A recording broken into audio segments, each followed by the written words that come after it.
Hello ladies and gentlemen, Drahcir here with a fellow YouTuber, a man who seems to enjoy his dairy products, sweets, and strategy in war. I give you Milk and Cookies TW or Total War. Would you like to give a hello, introduce yourself, and say a little bit about your YouTube channel? Yeah. So hey, what's going on, everybody? I am IndyPride from Milk and Cookies Total War. I run a YouTube channel with my German partner Madness, and our channel mostly focuses on multiplayer and head-to-head content for Total War. I do some competitive casting and in-depth replay analysis to basically help people get better at Total War, but I try to make sure that my content also has a good deal of cinematic value for those of you guys who are just interested in the close-ups and carnage of Total War battles. I also occasionally post content for Dota 2, Mortal Kombat X, and when it launches, I will also be doing multiplayer casting for Gears of War Ultimate Edition on PC. Gears of War was the first game that I ever played, and it's probably my favorite game of all time. But the channel focus is still on Total War, and casting Total War is what I feel like I do best. Oh, hell yeah, for that game, Gears of War, man, like that. I'm a big fan of that series, so I'm totally on the same page when it comes to that. Put third-person shooters on the map, for sure. Oh, yeah, oh, God, give me the carnage, give me the blood. All right. So I normally don't ask this of those who I interview. Like, I normally just, skip straight to the questions. But your name itself, actually, it actually interests me. Would you like to give, the origin of your name? I mean, it's a harkening back to my childhood, so I'm definitely interested. Yeah, I'll go into that a little bit. So I met my channel partner Madness during Fish Sandwich Patrol's March Madness tournament for Shogun 2. Madness was actually my opponent in that tournament, and I ended up beating him and won the entire tournament. But seeing my own gameplay get casted by Fishy in front of thousands of viewers kind of awoke in me a desire to post my own content. I asked Madness to start the channel with me because at the time I had a really crappy computer. I played all my games on low settings, but I wanted to upload my own stuff. I just couldn't do it because my graphics were so bad. So I ended up convincing him to join the channel with me. Basically, we would do content together, create it together, and then he would upload it himself until I eventually built this really kind of beastly PC that I have right now. But we were kind of thinking of channel names at the time and brainstorming things that go really well together, things that pair really well together. And Milk and Cookies was actually my idea. I think most people would agree that Milk and Cookies go pretty damn well together. So we kind of just rolled with it. We didn't really want a super serious name. Like you hear of Heir of Carthage, Prince of Macedon, Prussian Prince, those kind of names based on royalty and everything. And I don't personally think it's super pretentious or anything, but we wanted it a little bit less serious than that, a little less haughty than that. So we went with something fun, Milk and Cookies Total War, and the name just kind of stuck. Yeah, for sure. I love the name, and I definitely agree with you. There are too many people with serious names out there, so I love the fact that you can have a little bit of fun with it. Now, all right, so I'm just going to crack right into these hard-hitting questions. I mean, they're totally hard-hitting questions. They hit right to heart, They pull on those heartstrings. So, have you ever played any of the Games Workshop or Warhammer lore-based games before in your life? Yeah, I've recently started uploading multiplayer content for the Call of Warhammer Fantasy mod for Medieval 2. It's a really interesting mod, and multiplayer is extremely fun on it. For anyone interested in Warhammer Fantasy or looking for something to just kind of tie them over until Total War Warhammer is officially released, I highly recommend downloading that mod. It is kind of a pain in the ass to get downloaded, but once you get it, it's absolutely worth it. That is my one and only experience with Games Workshop lore-based games so far, but I'm considering picking up Dawn of War 1 or 2, which are the strategy games based off the Warhammer 40k universe. I know that you personally are into the Warhammer 40k. Which tabletop armies do you have for 40k, by the way? Oh, for 40k, I play Imperial Guard. I do have a small Space Marines and Orcs army. But yeah, I'm definitely Imperial Guard all the way, and I 100% recommend the Dawn of War franchise. I love 1 and I love 2. 2 is where it's at. It's definitely the most tactical in my opinion, so I totally will shell that one your way. It's just awesome. And if you love Company Heroes, anyone who's a big fan of the Company Heroes games, it's made by the same people, just as good. Yeah, I was kind of weighing the options between the two, from what I've understood from our talks. Dawn of War 1 is more resource, Age of Empires style, resource gathering and all that. And then Dawn of War 2 is more squad-based tactics and just hardcore micromanagement and decision making, which kind of probably appeals to me more. So I'm probably leaning more towards Dawn of War 2 at the moment. But either way, that whole series looks really good, and I've heard really good things about both games. So I'm definitely considering getting that. And it's 4 or 5 years old. Was kind of surprised at the price, actually. They're kind of expensive considering they've been out for so long. But yeah, you think they would drop a little bit, but I don't know. It's Steam. It's those companies. They do their own thing. Yeah, but I'm probably going to pick up Dawn of War 2 at some point relatively soon here. So I believe that the Dawn of War games gave great justice to the lore, and it is definitely something that I loved. Do you feel that these games have given justice to the lore, and do you feel that Creative Assembly may give the same justice?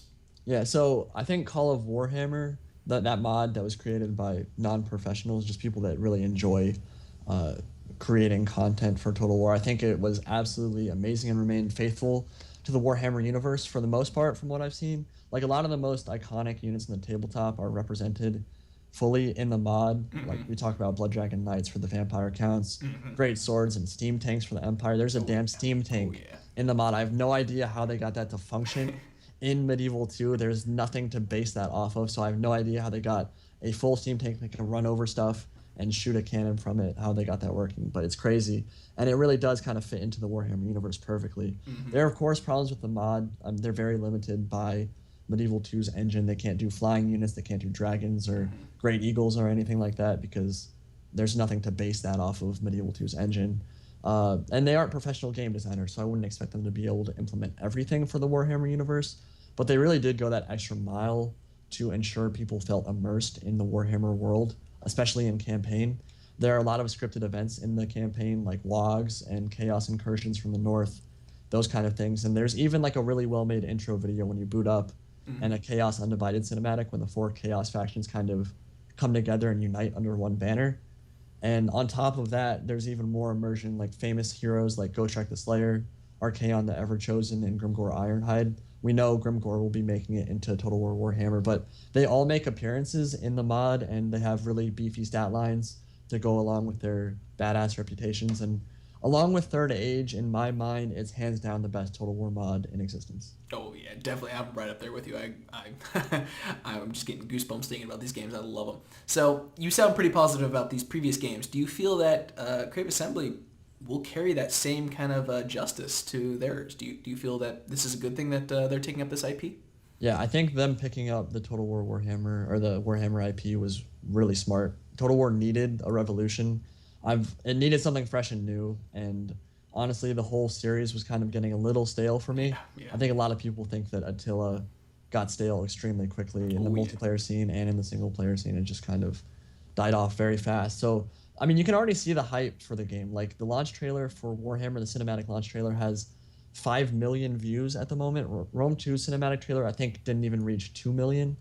So I think that it's very clear people are excited for the game. Oh yeah. And there's a big market in the fantasy genre. Even if you're like a Lord of the Rings, Tolkien kind of person, I think a lot of those people will be coming to this game because there aren't, well, number one, there aren't a lot of games like Total War on the market at all. There are none that do the battles like Total War does them. And just combining that with a fantasy genre, I think is going to get people really, really excited for the game. And I think it was a really good idea.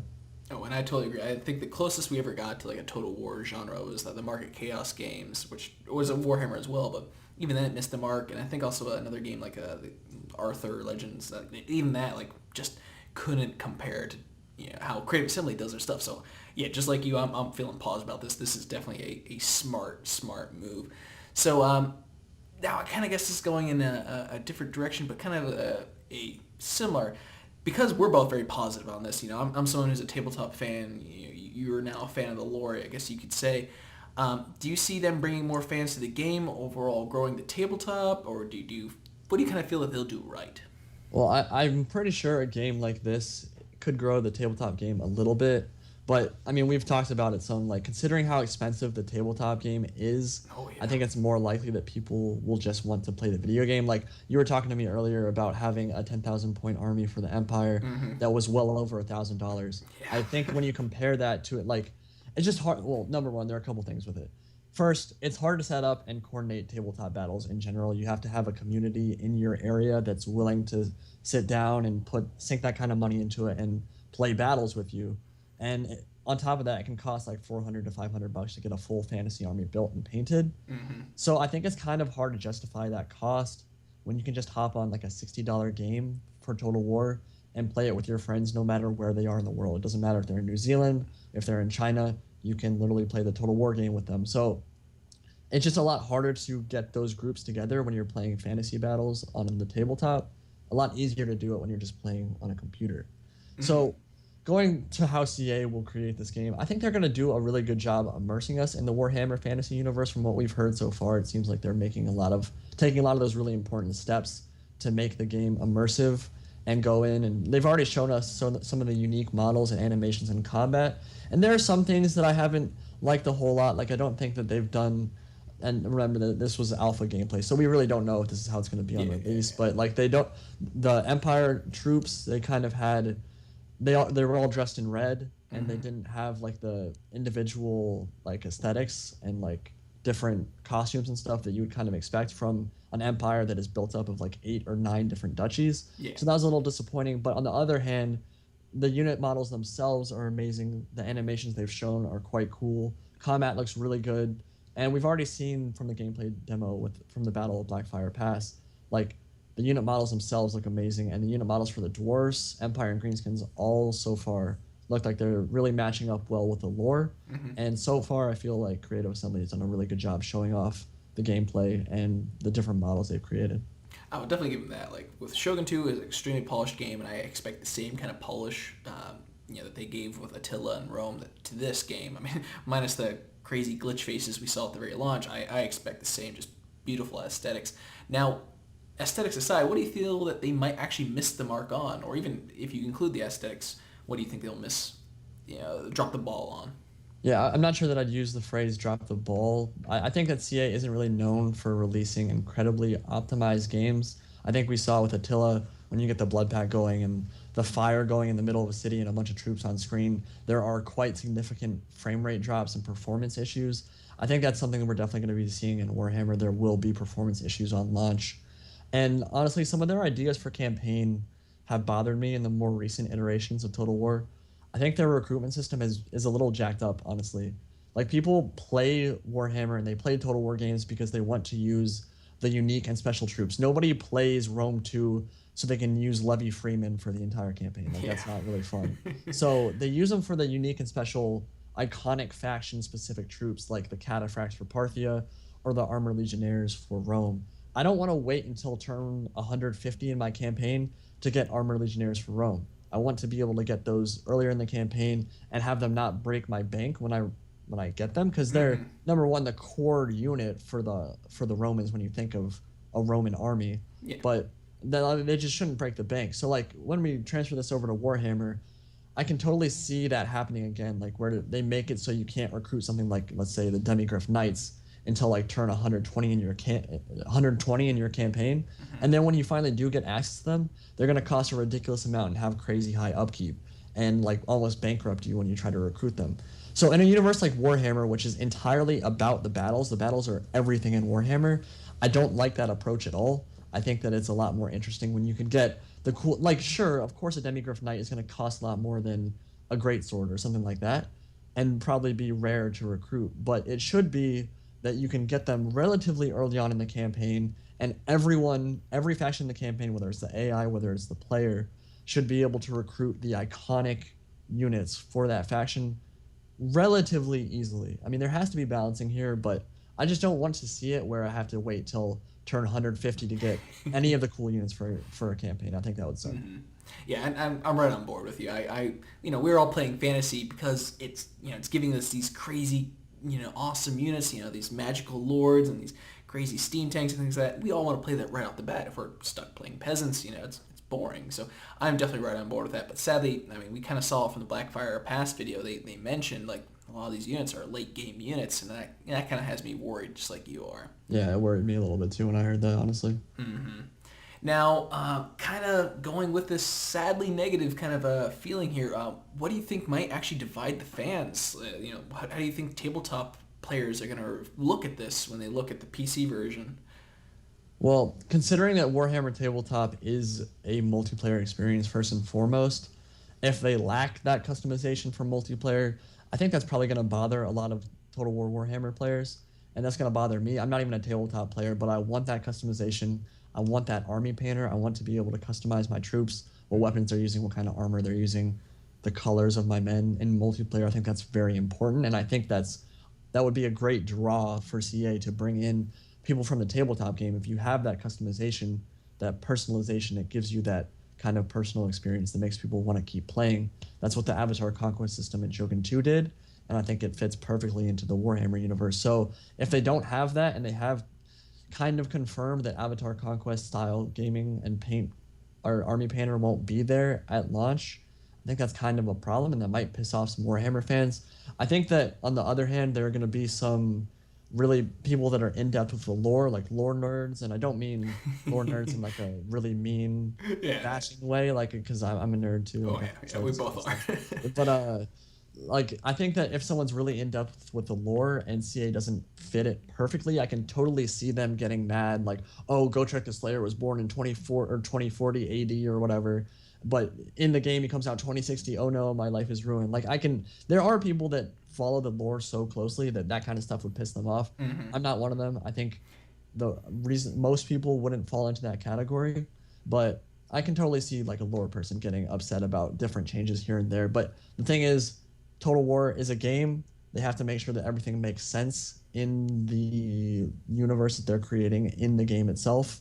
And they kind of just need to make sure that everything kind of fits together. So there are going to be differences between the lore and the Total War Warhammer game, and that's fine as long as they don't deviate too far from it. I think everything is going to be fine with that. And for a quick reference, anyone watching this video, this is August 30th, so we're in our timeline right now in real life. But I feel like a day or two ago, Creative Assembly announced a video with the dwarves being mentioned, and they actually mentioned Thorgrim and a couple of his axes and his hammers, these specific units for the dwarf faction.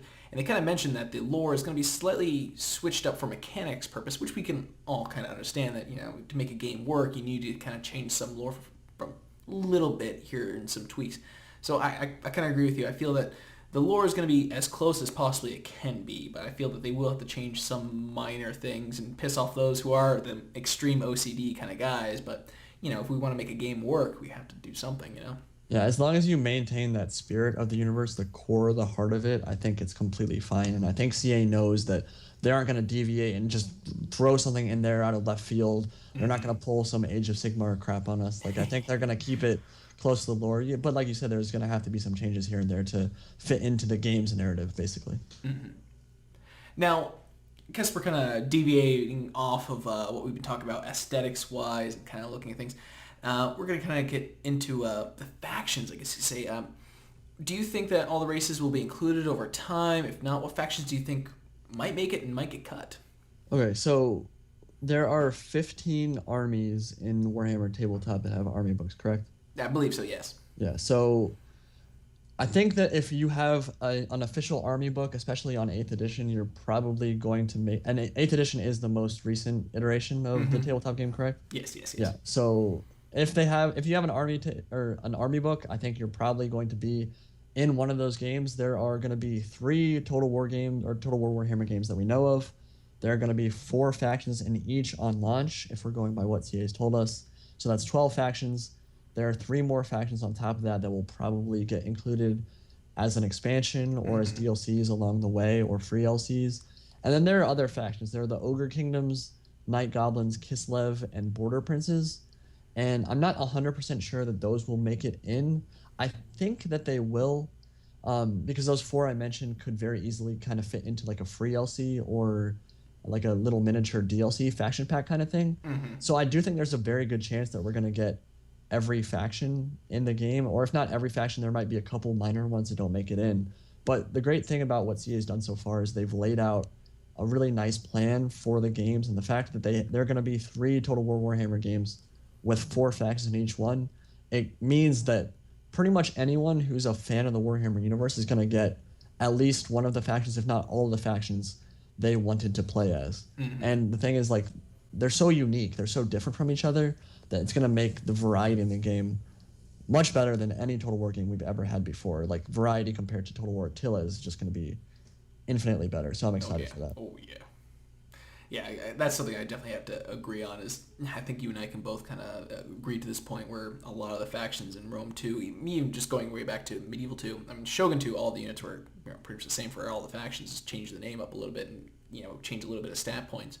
But, what we saw from Medieval 2 to, Shogun 2 to Attila and Rome, pretty much a lot of the factions just looked the same. I think we can agree to that.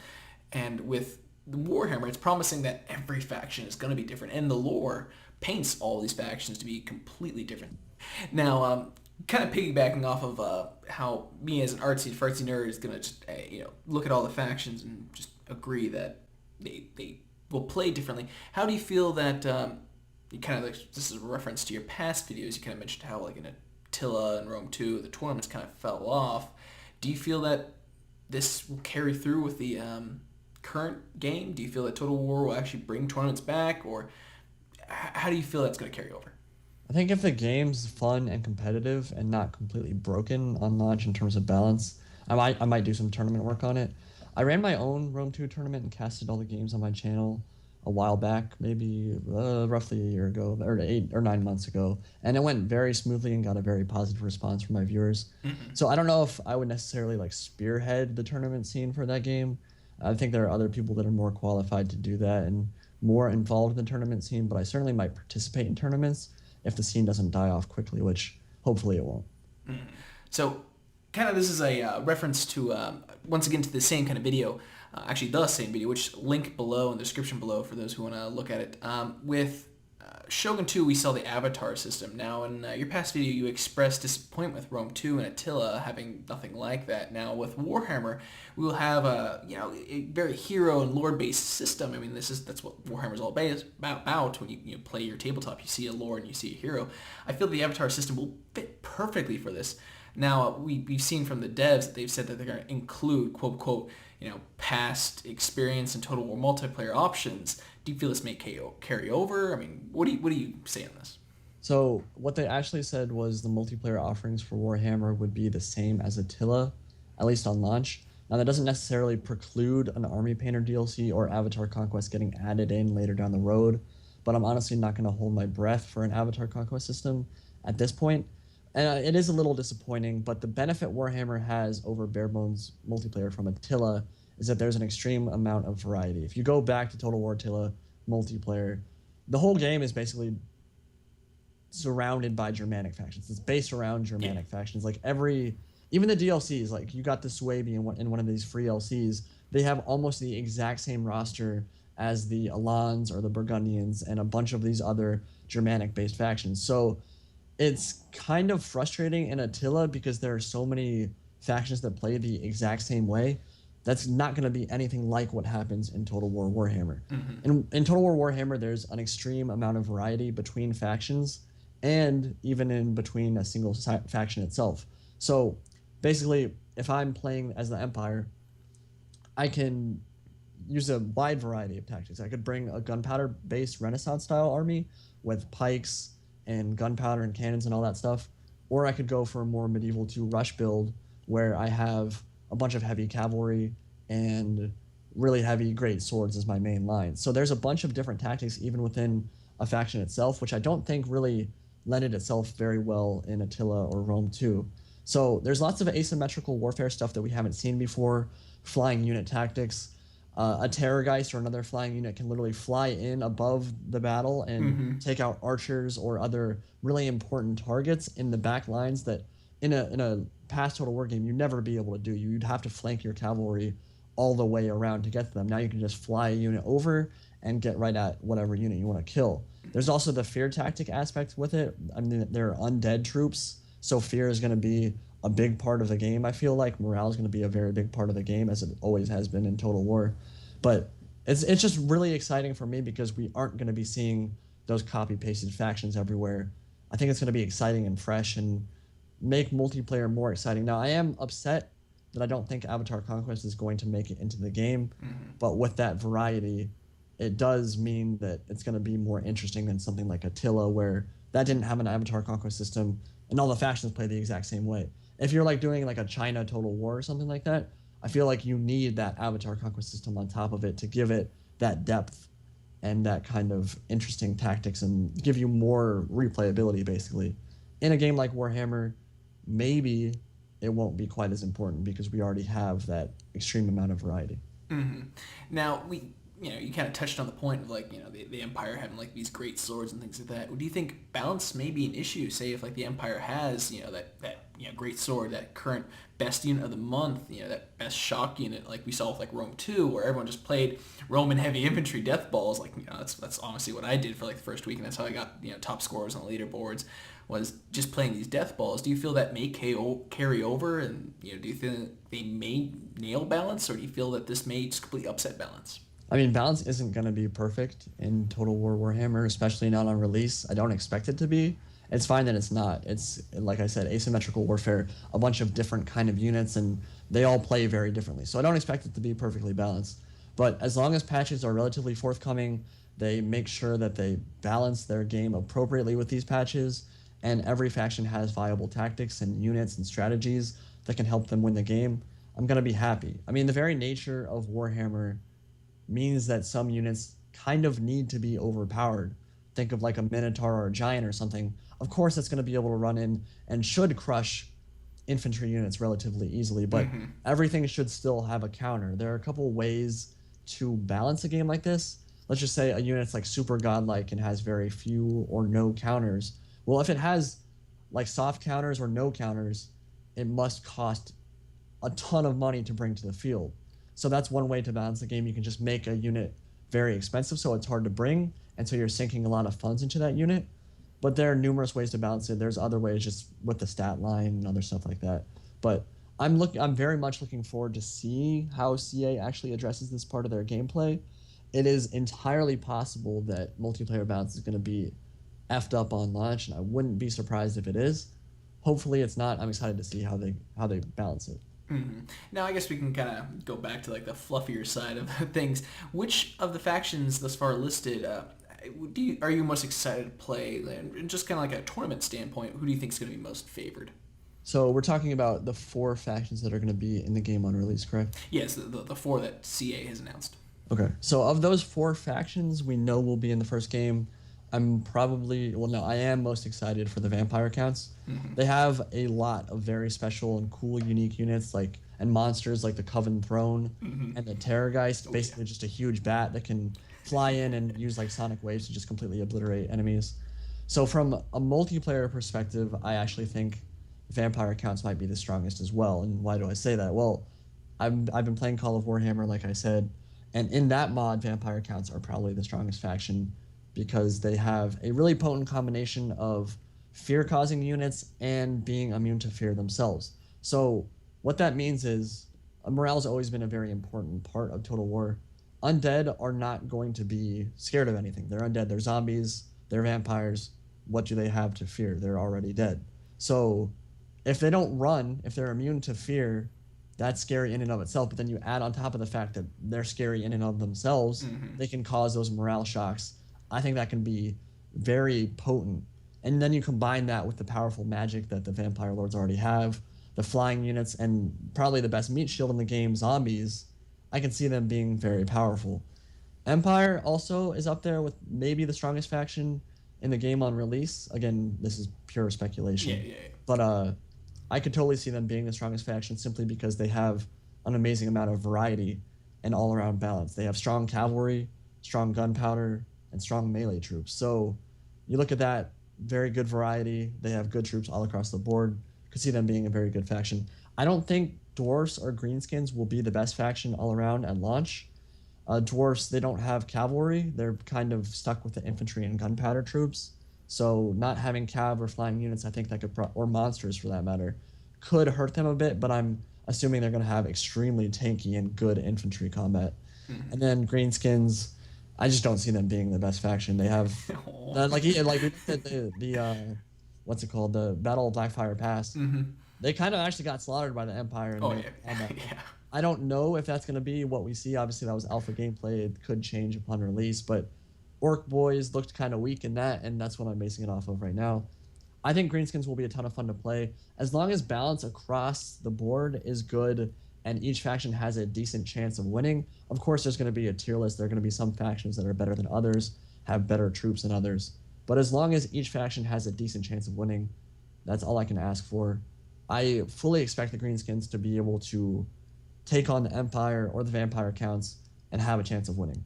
So as long as CA nails that balance, at least partially, gets it down, I'm excited to see what they do. I think that it will be Oh no, let me rephrase that. I am hoping it will be a relatively balanced game on release. We'll just have to see. Yeah, I think that's definitely, I think, one thing we'll have to see, especially with the flying units. I mean, that'll completely eliminate the noob boxes and noob squares that we always see so much online. So I'm definitely looking forward to this. It sounds like you're looking forward to this. I'm hoping the community definitely gets hyped up for this. I believe that pretty much wraps up all the questions I have. I thank you so much for your time, and I look forward to seeing more from your work on YouTube. I'm definitely looking forward to it. Guys, in the description below is going to be the links to his channel, links to the videos that I make reference to. Would you like to give a farewell to our lovely audience, and you have a catchphrase or anything like to say? Yeah, well, first off, just thank you for having me on for the interview. If you guys enjoyed Drahcir's content on YouTube, make sure you check out his channel. Go in, check out his videos if you enjoy it or any of it's interesting to you. Definitely make sure you drop him a sub. And other than that, again, thank you very much for having me on. Very excited for Total War Warhammer. Hope you guys are as well. And of course, we will, I assume, both be doing Total War Warhammer content when the game officially releases. I know I will. And other than that, I'll talk to you all later. IndyPride signing out. Peace. Once again, guys, thank you so much for listening to this. Thank him so much. Do check out his channel. All the links to all of his medias will be down below in the description. Check those out right now. Click on them. Like, favorite, subscribe to his channel. Check all that out. And as always, guys, I'll see you on the high ground.